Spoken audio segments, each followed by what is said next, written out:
Well, we are like 20 minutes out, hour out from me hitting the stage to deliver a keynote at a middle school graduation. Last year I did my first graduation, elementary school. I was blazing them elementary school kids, but I think I got a more direct message for these middle schoolers, and I'm excited. I'm not really nervous. I'm really just comfortable, and I know I'm just going to share my experience. It's kind of like a talk. I'm not going in there like, man, I'm trying to prove something. No, I'm going to share my point, share my story, and get out the way. It's only 10 minutes, so you got to get them on your side. Remember, note the speakers. And for my novice speakers, you spend the first couple seconds just getting them on your side, specifically if you're not a big name. Because you're a big name, they already clapping, and they feel like, yeah. But they're going to be like, introducing Greg Eel, the culture change agent. And they're going to be like, so who is this guy? So you got to get him on your side to begin with.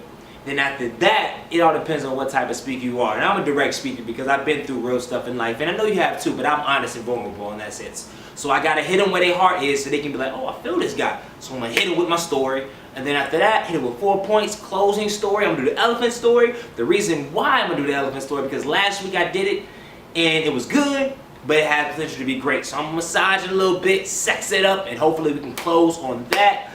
Wish me luck. We're going to see what it does. And there is a big difference. It took me about 5 hours. Yes, 5 hours to prepare for a 10-minute presentation. Not to say I was in the studio just writing, but just to getting the ideas, getting the post of the week, seeing how I want to enter it so it's fresh. I'm all about fresh content. So it took me a little while to get to it, but we're going to see how this how it plays out, man. Wish me luck and look forward to talking to you after the event. Okay. Yeah. What's crazy? Middle school. Aesthetic. School when you go to your bed. You know, in your bed, there's one so flat, so I you can avoid it. I don't even know where I'm going. You don't need that.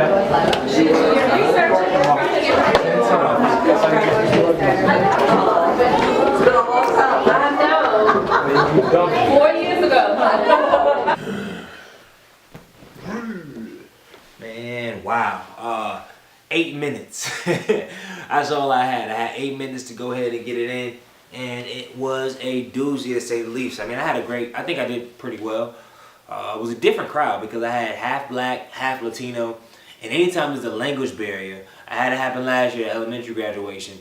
Anytime there's a language barrier, sometimes the jokes carry on certain parts of the audience and certain parts doesn't. The pacing is kind of different, but as a speaker, I just try to block that out and can control what I could control. So the lighting was great, the mic was good. I didn't get a chance to get into a sound check, but overall, I think it was right on point. The only thing I probably would adjust is, from what it looks like, majority of the students were very high, fluent achieving students. So there was a couple points in there was specifically for the C and D level students. So next time I want to make sure I ask the demographic of not only what they look like, what are their interests, but also try to see if I can get some grades. Like, I mean, am I dealing with all high flyers? Am I dealing with a lot of mids? So I would have asked a little bit more clarification on that instant. Also, this time I brought the story back. So this what I have right here is called an audio rec. It's like $60, right?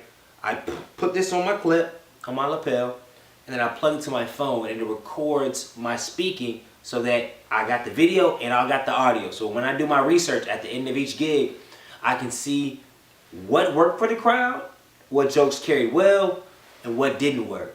So what I do is take what does work and I put it in a file. So the funny file and then the deep file. So deep file is like stuff that I work and it's like, or you get them nods. So I put it in that file so I can always have this database so I can plug and play in different speeches. Of course, I like to deliver fresh content. So I talked about KD with the Dagger 3. I talked about just getting out of school. So I always have relevant content, but there's certain stories that my closer, this year I'm working on doing a phenomenal close. So there's a closing story, like I told y'all about the elephants. I'm still working on that show. So it's kind of like a comedian. I'm working on that bit. So I always adjust and I see what works and what didn't work. And I think it was well this year, this show. I know next I got to get on Saturday. I'm going to try something different, but that's on the church, and the church is a whole different perspective. But here's some key tips for my speakers. When you're doing 10-minute presentations, here's what you need to do. First, grab their attention early. You have to grab it early. If you don't, you've lost them. 2, get to your points quickly. You don't have to go building your stories with your points. Hey, boom. Like for instance, my points tonight was your freshman year mattered. Boom. Second point is you should consume. You should create more than you should consume. Third point was this is your opportunity for a new beginning. And then the fourth point was don't compromise your standards. So I hit my points real quick and then I had to close. You have to close with a story. So at the end of the day, they might not remember your points, but that story is going to resonate. So the E's, get them laughing first, hit them in the chest with the energy, hit your points, and then close with a story. That's a couple snippets. I got more to share probably in the summer. I'll do a series on that, but wish me luck on Saturday, and that's your recap behind the scenes for it.